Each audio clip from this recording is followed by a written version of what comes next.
Hello, my friends. If you enjoy this video, please like, comment, and subscribe. I used to love Christmas. I loved the lights, the music, the warmth that seemed to settle over every neighborhood in the country. But now, when December comes, I feel that same cold dread crawl up my spine.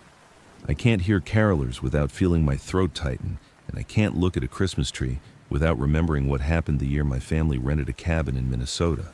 The year I learned that something walks the woods during Christmas week, something that isn't human and never was.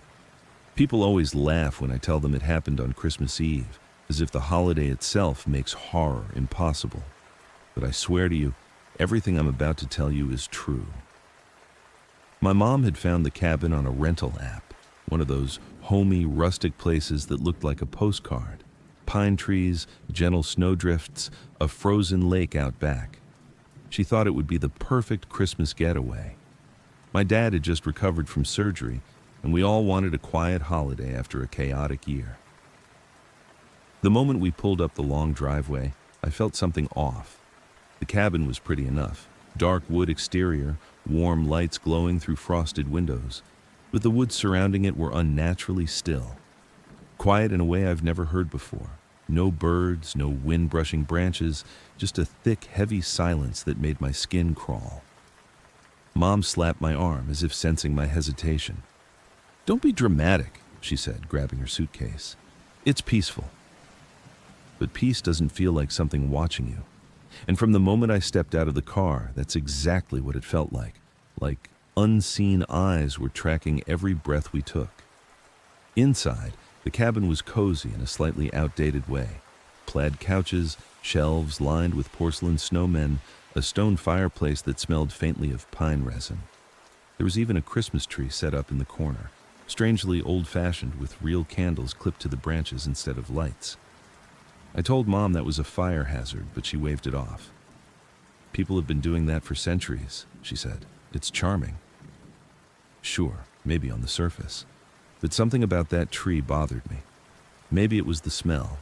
Too old, like the tree had been cut weeks ago. Or maybe it was because of the way I swore I saw something shift among the branches. But when I blinked, there was nothing there. Dad was tired from the drive and went to lie down. Mom took out ingredients to start dinner. My little sister Emma explored the loft upstairs. I tried to relax, but I kept glancing toward the windows, half expecting to see something standing in the snow. The first strange thing happened around 6 p.m., when the sun had fully set. Emma ran down the stairs, her face pale. "There's someone outside," she said. Mom told her it was probably a deer, but Emma shook her head violently. No, it wasn't a deer. It was tall, really tall. Dad and I went outside with flashlights, crunching through thin layers of snow. The beam of my flashlight moved between trees. "See?" Dad said. "Nothing." But just as he said it, I noticed something in the distance. A figure, very tall, standing between two pines, too still, too straight. It didn't look like a person, not really. There was something wrong about the proportions. Too long, too thin, and the face. I didn't even get a good look. Just a pale blur turned toward us. Dad raised his flashlight, but before the light hit the figure, it vanished. Not walked away, not ducked. It was simply gone. Dad laughed it off. Optical illusion, dark woods. Your mind fills in shapes. But I didn't believe that for a second. And from the way Dad kept glancing back as we walked to the cabin, I think he didn't believe it either. Inside, Mom had set the real candles on the tree alight, despite my protests. Their warm flicker cast moving shadows around the living room. Too many shadows. At dinner, we tried to act normal, but the atmosphere felt off. Every so often, one of us would stop talking, listening for something we couldn't identify. A faint scraping, a soft tapping, a whisper of movement. When we finished dinner, I offered to take the trash outside. The cold air slapped me in the face. As I walked to the bins near the tree line, I heard something crunch in the snow about 10 feet away. Slow footsteps, deliberate. I turned around expecting a deer. It wasn't a deer. A tall shape stood between the trees again. and this time, I saw its face clearly. It was stretched, too long, too narrow, with deep-set eyes that reflected the faint light from the cabin. Its skin looked grayish, almost frostbitten, like something dead. Thin lips peeled back into a smile so wide it made my stomach twist. The thing tilted its head, studying me. Something inside me screamed to run. I backed away slowly, refusing to turn my back. The creature took one long step forward, then another. I almost tripped over my own feet, sprinting back to the cabin, slamming the door shut behind me. Dad asked what happened, but when I told him, he didn't laugh this time. His face went pale. He locked all the doors and windows, drawing every curtain. That should have made me feel better. But it didn't. Because when I walked into the living room, I noticed something wrong with the Christmas tree. One of the candles was out. But I knew, absolutely knew, that every candle had been lit minutes earlier. The next few hours were tense. Dad kept pacing from window to window. Mom tried to keep things positive, but every time she forced a smile, her hands trembled. Around midnight, Emma complained she was cold, even though the fireplace was blazing. I felt it too, a creeping coldness that had nothing to do with drafts, like the warmth was being drained from the air itself. Then the scratching began. Faint at first, soft, almost like branches brushing the cabin walls. But then it got louder, long dragging scratches moving from one side of the cabin to the other. Mom covered Emma's ears while Dad grabbed the fire poker. I stood frozen, staring at the front door. The scratching moved there, slow, deliberate strokes, like whatever stood outside was tracing the wood. Dad whispered, "Don't make a sound." For a moment, everything went quiet. Then something pressed against the door, a shadow, tall, too tall. The doorknob twitched, once, twice, then began turning. Dad grabbed the knob from inside, trying to hold it still. Whatever was on the other side turned harder. I heard the metal strain. Mom was on the phone with the police, but service had disappeared. No signal, no connection, nothing. And then came the voice. Not from outside. From inside the cabin. It came from the direction of the Christmas tree. A whisper. A voice that sounded like it was trying to imitate human speech but didn't quite understand how. It said my name. Slowly. Distorted. Stretched. My mom gasped. Emma started crying. Dad shouted, "Stay away from the tree!" But it was too late. I turned toward the branches just in time to see something shift inside them. A pale hand, long, bone-thin, slid out between the needles. Then another. Then a face pushed forward. The same elongated face I'd seen in the woods, hiding within the branches like a monstrous ornament. I screamed. The candles all blew out at once, plunging the room into darkness. Dad yelled for us to run. I grabbed Emma's hand, pulling her toward the hallway. Mom was right behind us. Dad swung the fire poker at the tree, but something shot out of the branches, one of those thin white arms, and grabbed him by the throat. Dad dropped the poker, clawing at the creature's grip. Mom screamed his name. I dragged Emma down the hallway, shoving her into the master bedroom. Mom followed, locking the door behind us. Dad's screams echoed through the cabin, then suddenly stopped. For a long time, we didn't move. Then, footsteps. Slow. Heavy. Wrong. They moved down the hallway, stopping right outside the bedroom door. Mom pressed her hand over Emma's mouth to keep her quiet. I felt myself shaking uncontrollably. A long fingernail scraped slowly down the wood of the door. Then the handle turned. Mom shoved a dresser in front of the door as it rattled, shaking violently. The creature slammed against it once, twice, but the heavy furniture held. Eventually, the banging stopped. But we didn't dare move, not for hours. I think the creature eventually left, or maybe the sun scared it off. All I know is that when dawn finally crept through the curtains, the cabin was silent. When we opened the door, Dad was lying on the floor of the hallway. His eyes were open, his skin was pale, but there wasn't a single mark on him. Mom screamed and dropped to her knees. Emma sobbed uncontrollably. I stood there frozen, unable to process what I was seeing. Dad hadn't been torn apart. He hadn't been injured at all. It looked like he'd just died, like something had sucked the life out of him in an instant. We didn't pack. We didn't call the owner. We didn't wait for an explanation. We just left. And every Christmas since then, I've felt it. That same cold, that same heaviness, that same presence watching me through dark windows.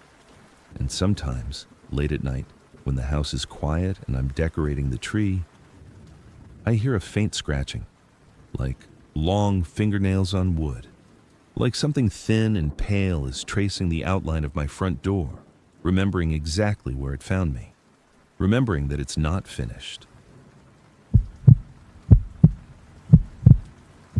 I never liked going back to my hometown for the holidays, but that particular Christmas left a scar on me that hasn't healed, even after all these years.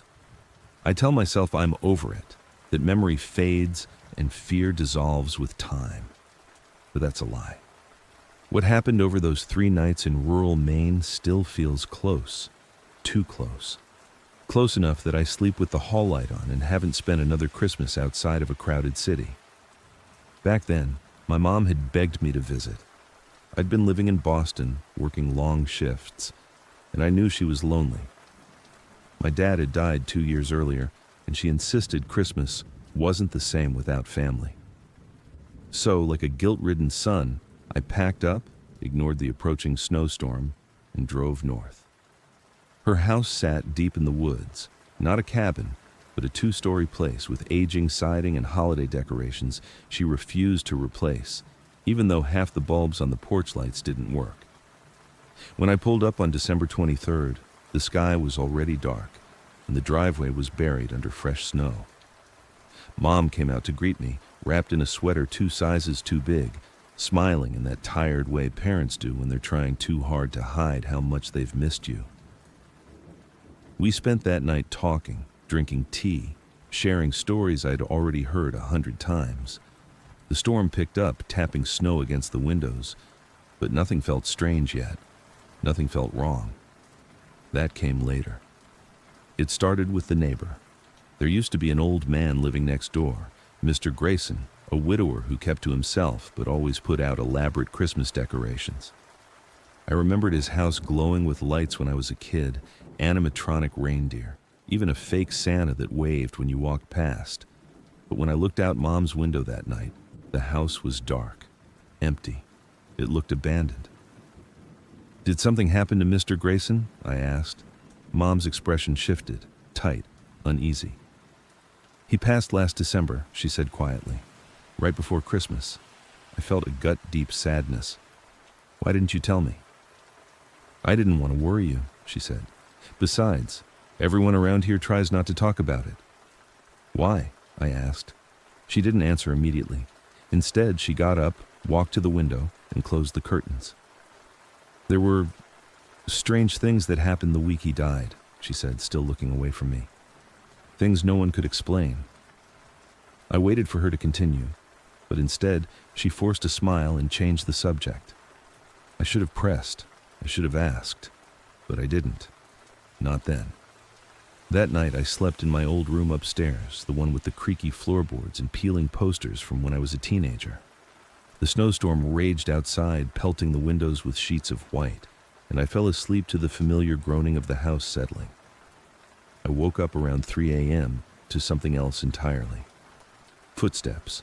Slow, careful footsteps in the hallway outside my door. I froze under the blankets, listening. They were too heavy to be my mom's, too slow, too deliberate.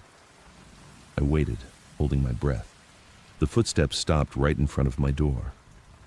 I stared at the crack beneath it, half expecting to see a shadow. Nothing moved.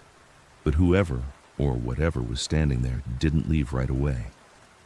I felt the pressure of their presence, the way the air seemed to thicken and grow cold.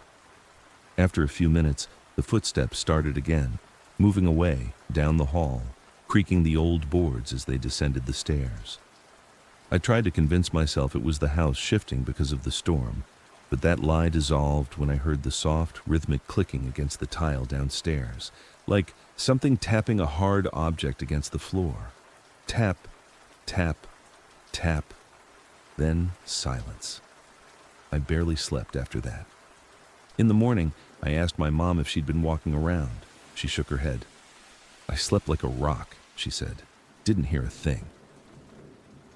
When I mentioned the tapping, her face drained of color so fast it made my stomach twist.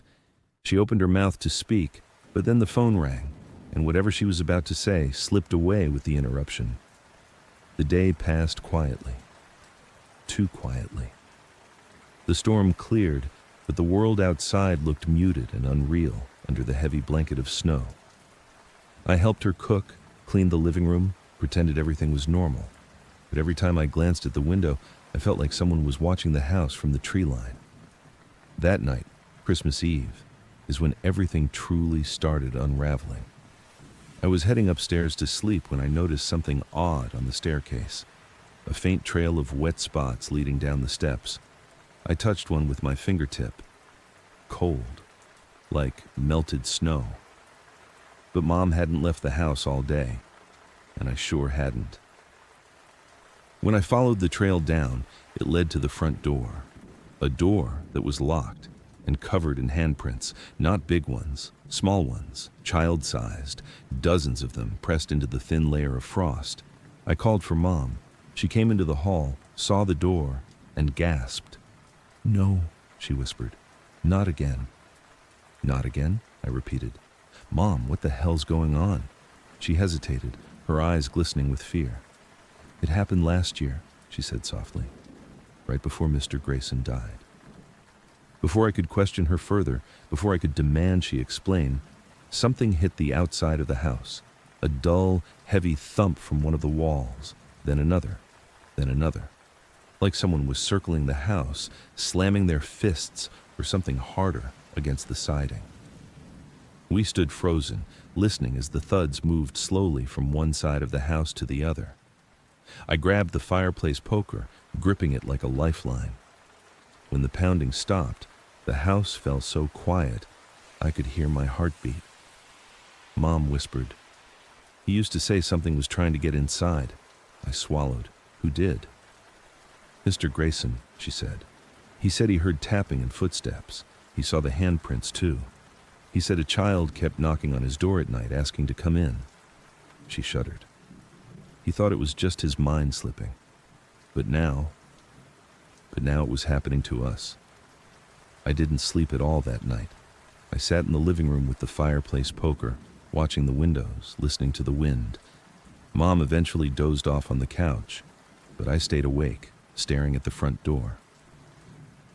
Around 2 a.m., the tapping returned, not loud, soft, tentative, like fingers lightly brushing the wood. Tap, tap, tap. I stood, feet heavy, heart pounding. The tapping grew more deliberate, more insistent. Mom woke up, trembling. We stared at the door together, too afraid to look through the peephole. Then we heard a voice, a small, childlike voice. "Let me in, I'm cold." Goosebumps erupted across my arms. Mom clutched my wrist. "Don't answer." The voice came again, a little louder. "Please, let me in." The air in the house seemed to freeze solid. I couldn't move, couldn't breathe. Then something slid underneath the door, a strip of torn paper. Hands shaking, I picked it up.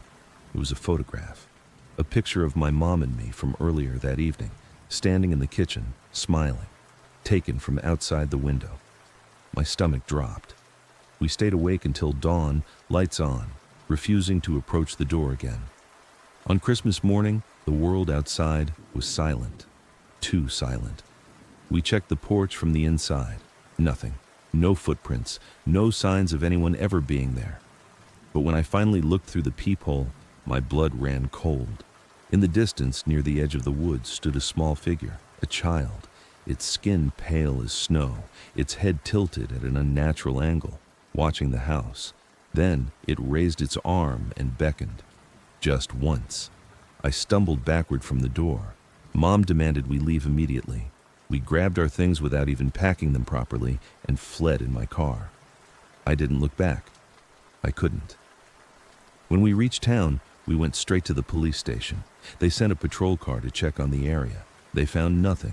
No footprints, no signs of intrusion, no child. But they found something else. On the front porch, right in front of the door, someone had carved a single sentence into the wood. Next time, open the door. We moved Mom out of that house within a week. I never set foot on that property again. And every Christmas since, no matter where I am, no matter how crowded the city is, I still hear faint tapping late at night. Soft, rhythmic, patient, like someone is waiting for me to open the door I kept shut, waiting for me to let them in. People always talk about how Christmas brings out the best in people. They say it's a season of warmth and forgiveness, a time when families gather and strangers smile at each other in grocery store lines. And maybe that's true for most people. But Christmas has another side, one no one wants to talk about. A cold, hollow side that slips into the cracks of loneliness and finds the people who spend the holidays alone. I learned that the hard way the December after my divorce. I'd moved to a small rental house outside Flagstaff, Arizona. The house sat at the end of a quiet road that barely got plowed when it snowed, surrounded by tall ponderosa pines that creaked in the wind at night. My ex got the house in Colorado Springs. I got my freedom in a place that felt just empty enough for me to be invisible inside it. My plan was to ignore Christmas altogether. No tree, no lights, no decorations, no holiday spirit. I'd picked up a frozen lasagna, a bottle of cheap red wine, and planned to watch movies until I fell asleep. I didn't want joy that year. I wanted quiet. On Christmas Eve, around 9 at night, I heard knocking at my front door. At first I thought it was a package delivery, but the knock kept coming, slow and steady. I wasn't expecting anyone. My nearest neighbor lived half a mile away.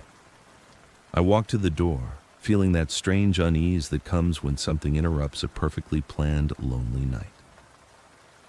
When I looked through the peephole, I saw a man standing on the porch. A tall man. Too tall, maybe. He wore a dark coat buttoned all the way up to his neck, and he didn't seem bothered by the cold at all. His face was angled away like he was looking out into the trees. I should have called out. Should have asked what he wanted, why he was on my property so late. But I just stood there, staring at the back of his head. Then, slowly, he turned toward the door, raising his face toward the peephole. His eyes were pale, gray maybe, and too large, like there was something stretched behind them. He smiled at me through the thick glass, a smile that didn't reach those eyes. I stepped back instinctively. The smile grew wider, deliberate, knowing. I didn't open the door. I didn't even touch the lock. But as soon as I stepped back, he stopped smiling. He lowered his chin a little, as though disappointed. Then he walked away. Just turned and walked off the porch, disappearing into the trees. I didn't sleep well that night. Every time the wind pushed against the house, I imagined footsteps in the snow. Every time a tree branch scraped against the siding, I pictured long fingers dragging along the walls. I checked the doors twice before going to bed, and once more when I heard the refrigerator start humming. Nothing was wrong, but everything felt wrong. On Christmas morning, a faint tapping sound woke me. I thought it was a woodpecker at first, but the tapping was too steady, too purposeful. I tried to ignore it, burying myself under the blankets, telling myself I was imagining things. But then the tapping moved, from the wall near the bed, to the wall near the closet, to the window. I sat up slowly. My breath came out in shaky white puffs. The heater must have shut off during the night. The room was freezing. The tapping grew louder. Very gently, I pulled back the curtain. A handprint was pressed against the outside of the glass. Not a normal handprint. The palm was narrow, and the fingers were too long, thin like branches. Frost outlined the edges, as though something cold, something impossibly cold, had been standing there for a long time. I stumbled backward, knocked over a lamp, and grabbed my phone. But I didn't call anyone. I didn't know what I would say. Someone is tapping on my window? Someone with weird hands? Someone I saw last night? No police officer would take that seriously. The tapping stopped. I forced myself to look at the window again. The handprint was still there, but nothing else. No footprints leading away, no shadow. Just the quiet winter morning. I decided to leave the house for a while. I brushed the snow off my truck and drove into town, telling myself it was all some kind of misunderstanding. A lost hiker, a strange neighbor, a random person wandering through the woods. I killed a few hours walking around a grocery store, pretending to shop. I bought a coffee I didn't want. I drove past my ex's house twice, just because I couldn't help myself. I sat in a parking lot watching families bustle in and out of stores, kids bundled in bright coats, parents holding shopping bags and keys and cups of hot chocolate. Everyone looked normal. Everyone looked safe. When I finally worked up the courage to drive back home, the sun was starting to set. I parked in the driveway and sat inside the truck for a good 10 minutes, staring at the front door. Everything looked exactly the same as I left it. No tracks, no signs of movement. But when I stepped onto the porch, something shifted under my shoe. I looked down. A gift box sat there, wrapped in red paper, tied with a white ribbon. There was no tag. My hands shook as I bent down to pick it up. It felt too light to be anything meaningful, just cardboard and air. I carried it inside, locked the door behind me, and placed it carefully on the coffee table. I told myself not to open it. I told myself it could be dangerous, some prank, some stranger messing with me, maybe even something toxic. But curiosity has a way of eroding fear, especially when fear feels endless. I untied the ribbon and lifted the lid. Inside was a single Polaroid photograph. At first, it made no sense. The picture was of a Christmas tree, a tall, beautiful one decorated with golden lights and glass ornaments. But the longer I stared, the more I realized something was wrong with the image. In the bottom corner, barely visible, was part of a person standing next to the tree. A shoulder maybe, a bit of coat, my coat. My living room had no tree. I'd refused to put one up. I flipped the photo over, looking for writing, for some kind of indication that this was a joke. But there was nothing. Then I noticed something else. A small reflection in one of the glass ornaments. A face. The man from my porch. Too tall, too close, standing behind me. I dropped the photo and stumbled backward so fast I hit the edge of the couch and fell. My breath caught in my throat as I scrambled to my feet. The house was too quiet, too still. I checked every room, every closet, every corner of the house. The windows were all locked. The back door was latched. Nothing looked disturbed. But the whole time, I couldn't shake the feeling that someone had been inside, maybe still was. That the photo wasn't a threat. It was proof. I gathered my keys and jacket, planning to leave the house again, maybe stay with a coworker or get a hotel. But before I reached the door, the lights flickered, once, twice, then went out. The house dropped into complete darkness. My breathing quickened. I stood frozen, unable to move, feeling the temperature in the room plummet as though a freezer door had opened behind me. I wasn't alone. Somewhere in the dark, wood creaked, and then a sound I still hear in my nightmares, a long, slow inhale. Not from lungs, but from something trying to imitate the sound of lungs, something learning the rhythm of breathing. Cold air brushed the back of my neck. I ran. I didn't think. I sprinted toward the door and yanked it open, stumbling into the snow. I didn't look back. I didn't grab anything. I didn't lock the door behind me. I just ran to my truck, started it with trembling hands, and drove until my vision blurred. I didn't return to that house again. I told the landlord I was breaking the lease. I didn't offer a reason. He didn't ask for one. I think he could hear it in my voice, the kind of fear that doesn't come from something ordinary. I moved into an apartment complex in town. Bright lights. Neighbors close enough that I could hear their TVs through the walls. Civilization. Safety. At least, I thought so. On New Year's morning, I walked out to my car, ready to start fresh, to bury everything that had happened and pretend the world made sense again. That's when I saw it. a Polaroid tucked under my windshield wiper. My hands shook as I reached for it. I turned it over slowly, bracing myself. It was a photo of my apartment building, taken from inside the hallway, taken from right outside my door. And in the reflection of the hallway's glass exit door, I saw him again, standing behind whoever took the picture, standing too still, too tall, too patient, waiting. I don't know why he chose me. I don't know what he wants. But I know this much. Whatever I let into my life that Christmas Eve didn't stay behind in the woods. He followed me. And he's still following me. Some things don't belong to any season. Some things don't belong to any world we understand. And if you ever hear a knock on your door on Christmas Eve, slow and deliberate, from someone who smiles too long and stands too still, don't answer. Don't even look. Some gifts aren't meant to be unwrapped. Let me know what you think in the comments, and I'll see you in the next one.